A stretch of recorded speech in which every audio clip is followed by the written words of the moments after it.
Anyway, it turned out that my comrade was just f***ing blown up. A bird dropping one grenade on him and that was it. He had a long death, but even there I couldn't have helped him myself because the wound was so serious.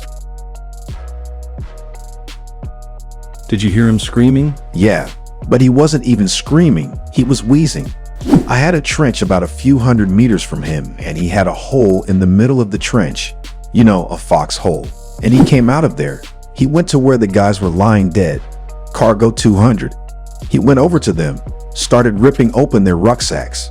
I only realized why he did it when I went to check his badge. He wanted to collect data on who was dead, and that's it. So when I went over there, I saw the rucksacks unzipped. I come from the Irkutsk region. At the moment I am currently on leave due to injury.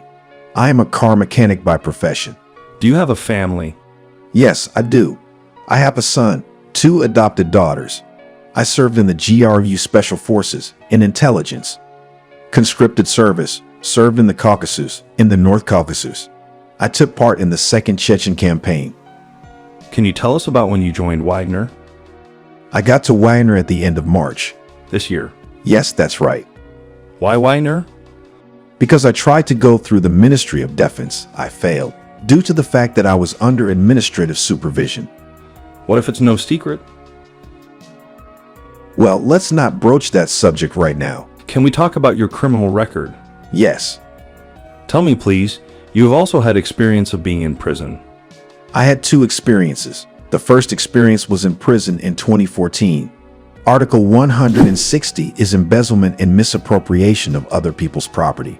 And Article 159, fraud. And under what circumstances did this happen?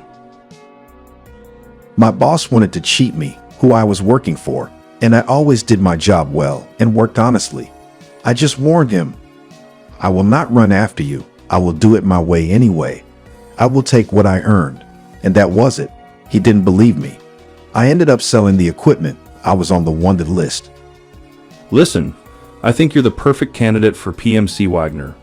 You're such a dashing guy, fought in Chechnya, was in prison, worked as a bouncer. You're a former athlete, I suppose. I'm an athlete. My whole life is connected with the gym. There was a period of time when I was closely involved in sports, kickboxing, boxing, hand-to-hand combat, plus the Army. The Army gave me a lot. You worked as a bouncer, right? Can you tell me about that? Yes, I worked in a bar. How did that happen? In my life, such a moment happened. My wife left me for someone else. While you were in prison, right? Yes, while I was in prison. When I got out, I started working as an auto mechanic. Well, I had to support my son. Took on a second job as extra work, and then it became my main job. I worked there quite successfully and normally for about a year. Twice a shift, I had to use force to remove people from the bar who were behaving inappropriately. In general, you're a really tough guy, and Wagner PMC probably gladly opens its doors for you, right? I wouldn't say gladly. There are difficulties there. It wasn't easy to get in. They compile a dossier on your past. I immediately told them that I have a criminal record, and I'm on parole. I mentioned that I participated in combat in Chechnya. They said to me, you fit us. But you won't get a badge because it's unknown whether you might change your mind and chicken out as soon as you get to the combat zone. Well, there are people who come, pass the medical examination, talk to the guys on the base, and then change their minds about going. These people are called 500s. They all refuse, and without any problems. Until you get the badge, you can leave peacefully. No one will detain you. No one will say anything to you. That's it. I remember there was this big guy, 2 meters tall, and he refused. He said, I won't go. I'm scared. It's too frightening for me. Although he hadn't even reached the first defense line. He hadn't even reached the second line. What did you think about him? I didn't think anything. I understood him. People change their decision. He wants to live. The person got scared. It's a human factor. Fear is normal. It's war. And war is not like it was in Chechnya. There were times even when I was scared.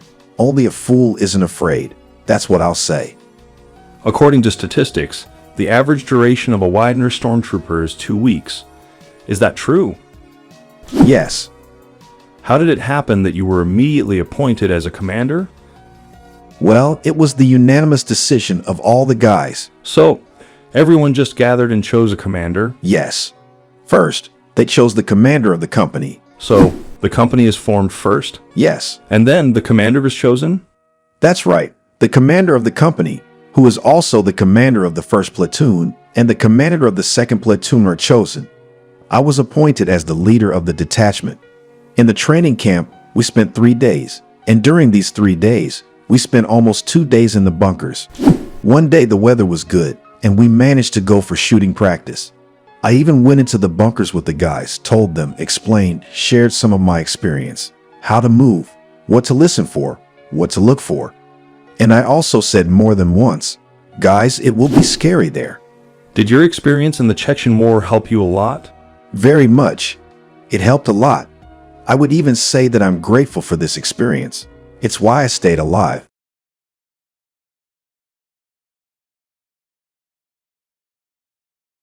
They brought us to Popasnaya, closer to Krasnaya Gora. We entered a house and formed into groups. We couldn't immediately move to the front line because we came under intense artillery shelling. They were firing everything: mortars, self-propelled artillery, basically everything they had. The strip of forest where the enemy positions were located, they leave it. Our guys successfully advanced forward, reaching the first line of defense.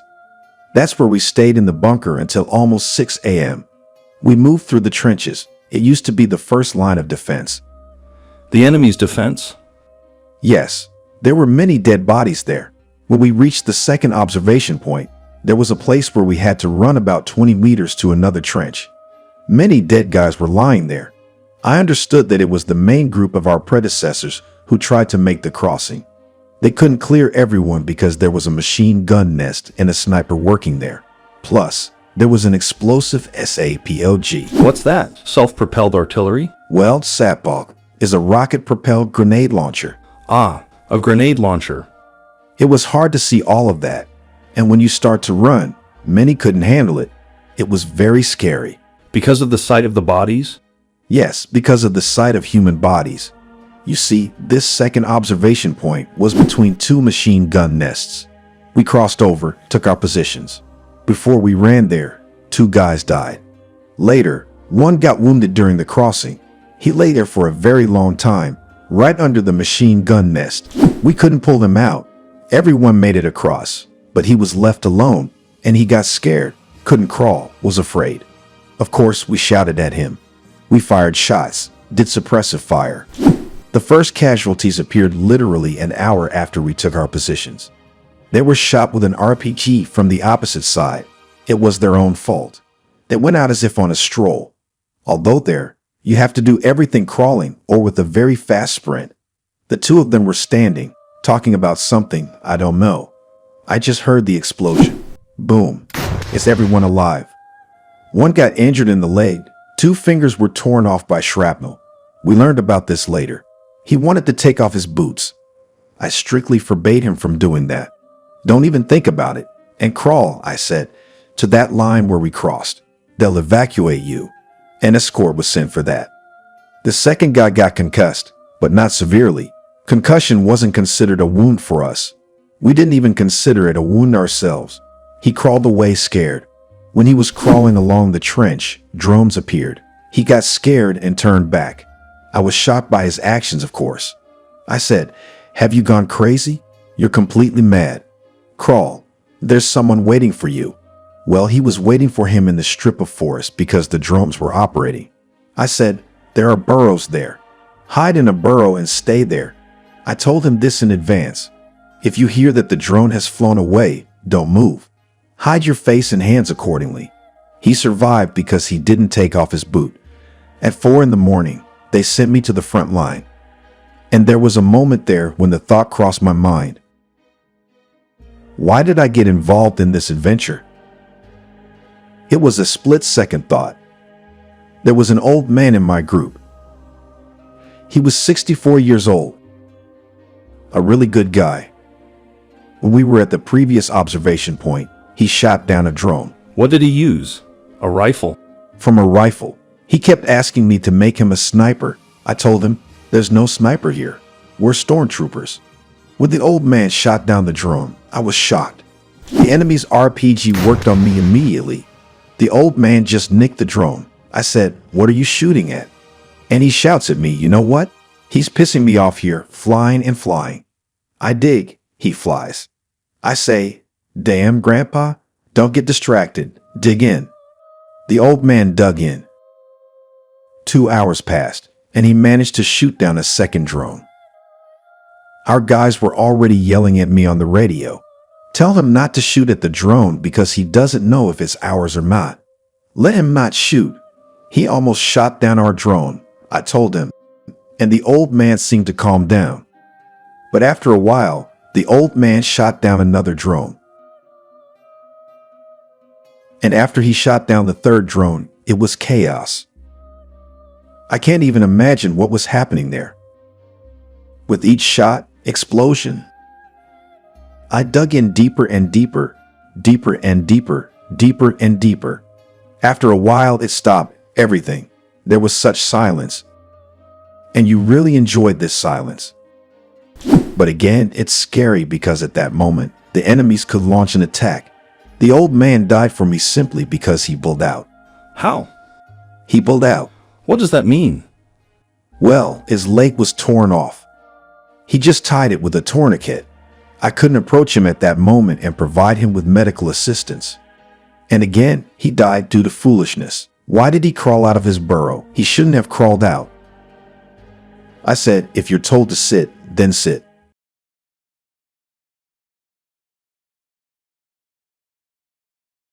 We were near the road to Chasiv Yar. So you were near Bakhmut, right? Yes, yes. Here, this is their defensive line. Here is our defensive line.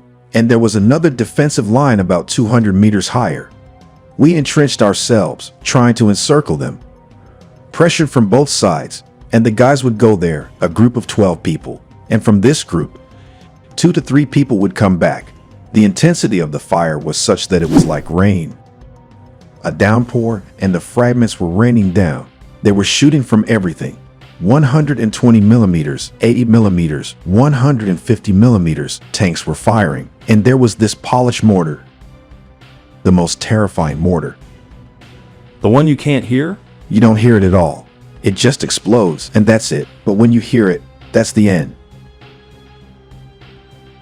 Nevertheless, we succeeded. We took positions on the first defensive line. We sit in the burrows, dig in because the previous guys died because they didn't dig in. You shouldn't play Rambo there. You need to dig in. Is it true that you should keep one grenade for yourself? Yes, it's always nearby. Right here, I always had one. Here's the grenade, here's the radio. That's it. They even had the pin pulled out once. Just in case. Everyone understood not to be captured. In our group, there was an unspoken agreement. If someone is being dragged away as a prisoner and you see it, it's better to finish them off, because the road back for us was completely closed. If we ended up there, bodies weren't always found.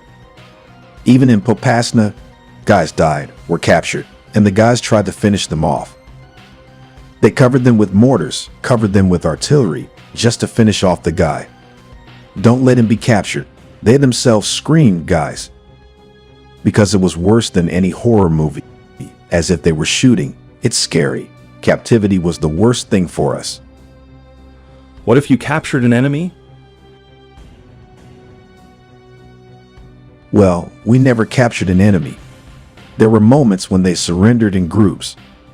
But for example, if he's lying there, shooting back, and you shout to him, surrender, guys, stay alive. And he shouts back, no, go the hell. We're going to finish all of you right now. We encircled them, that's it. Their ammunition was exhausted. He throws down his rifle and shouts, I surrender. Are you an idiot? Half of my group is dead. You kept shooting until the last bullet. You were told 3 times to surrender. Who needs him after that? Just the human factor. Well, would you leave him alive? If he had destroyed half of your group? I won't answer that question. I don't know how I would act in that situation. Have you had to kill a person? Yes. How many? At that moment, I wasn't keeping track. There was a situation there on the front line. I found 2 rifles, and one seemed to be firing. Those were its last shots. As it turned out later, it was jammed. Then I collected grenades from all the guys who had already been killed and piled them around me. My radio went silent. I'm lying there, and I feel that it's strange. No one has been in touch for more than 15 minutes. That never happened before. I couldn't understand. I pressed the button, and it doesn't work.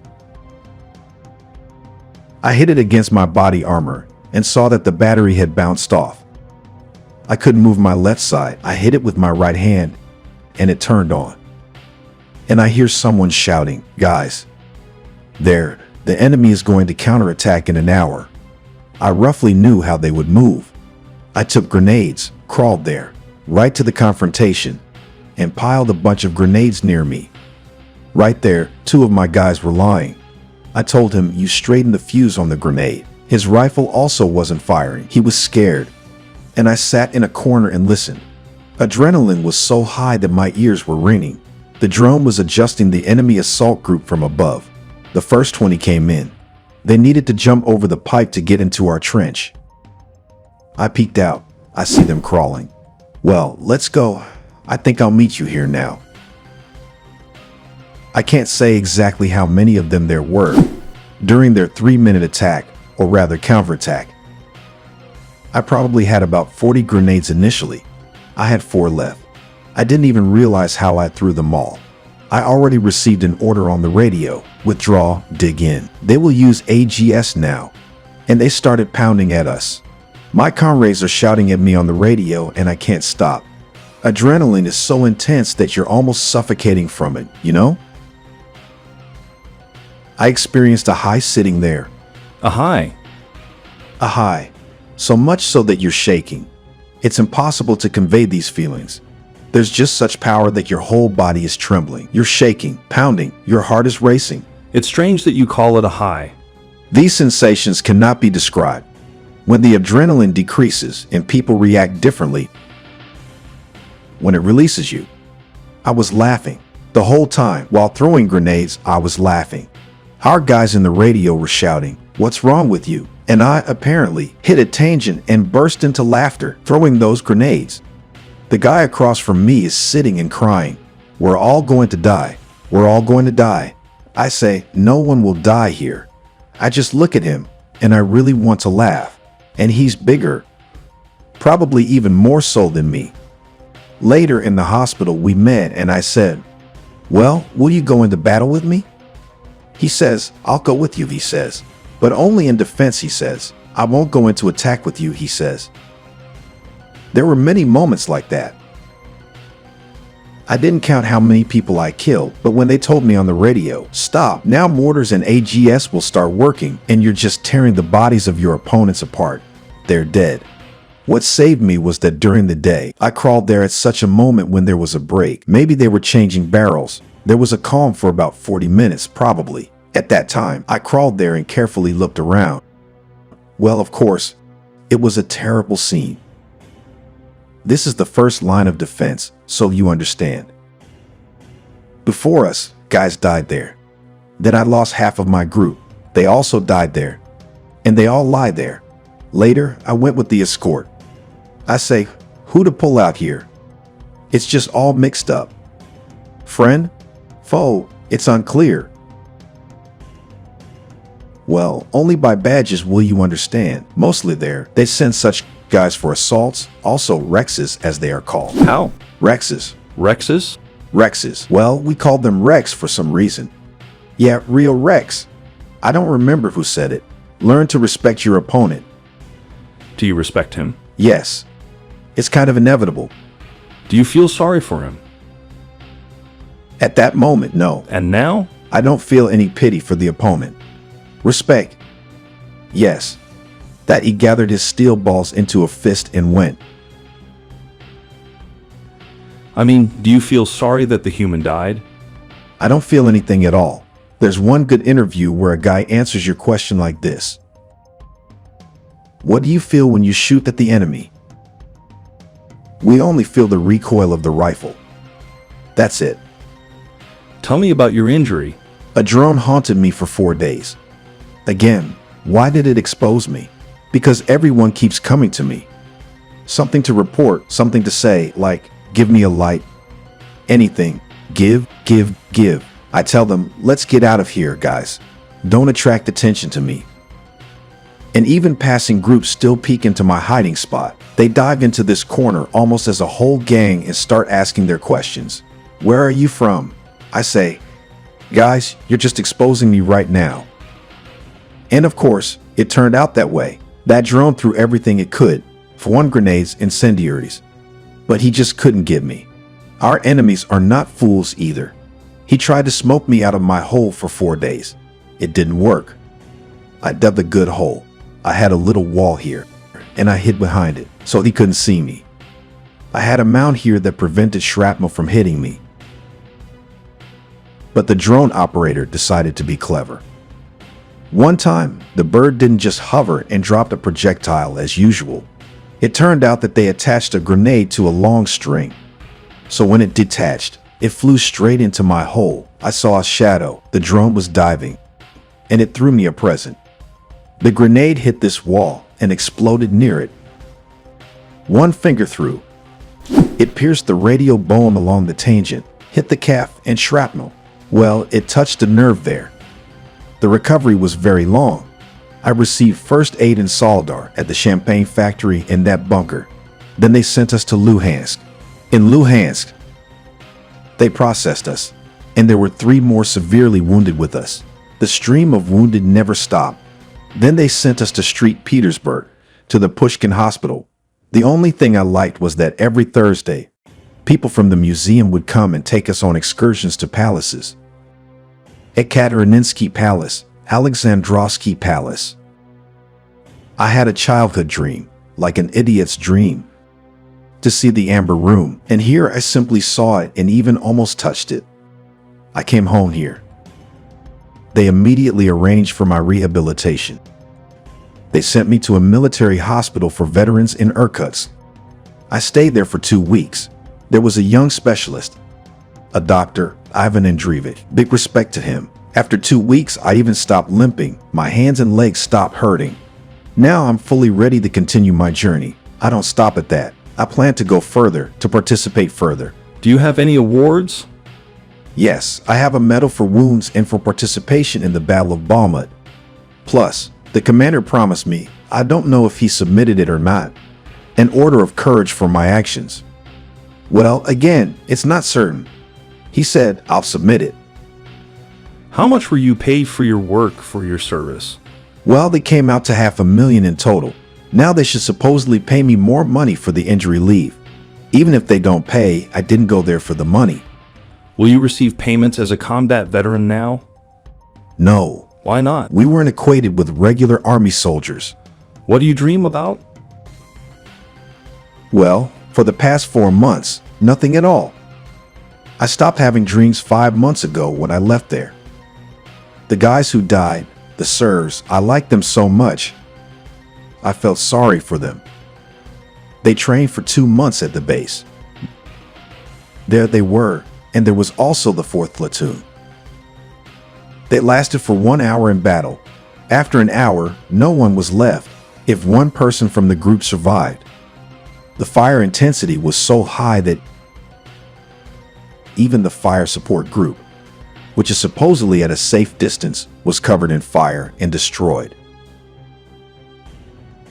There was no one left there except for the assault group. Assault groups, if everything went well, had 1 guy left from each group. Yes. A group of 12 people. Yes. Listen, why do you want to go back there again? You have children, 3 children. Who else if not me? I will return home, I am sure of that. I am not going there to die. I am going there to fight and defend. That's what I know how to do. How old are you now? I am 41 now. In 2 months, I'll be 42. How does your wife feel about it? She has resigned herself to it. She understands that she's married to a real man, as she tells me. And she can't do anything about it. Do you think she's proud of you? Well, yes. Are you a religious person? Yes, I believe in God. I believe in our Lord. Thanks to Him, I survived in situations where only a few came out alive. Do you know what PTSD is? Post-traumatic stress disorder. I don't suffer from it. I just know that in life, it feels like something is left unfinished. I need to complete it, finish it all the way, calm down, and everything will be fine. I'll live like that, come back, work as an auto mechanic again, move in the same direction, and raise my children. That's it.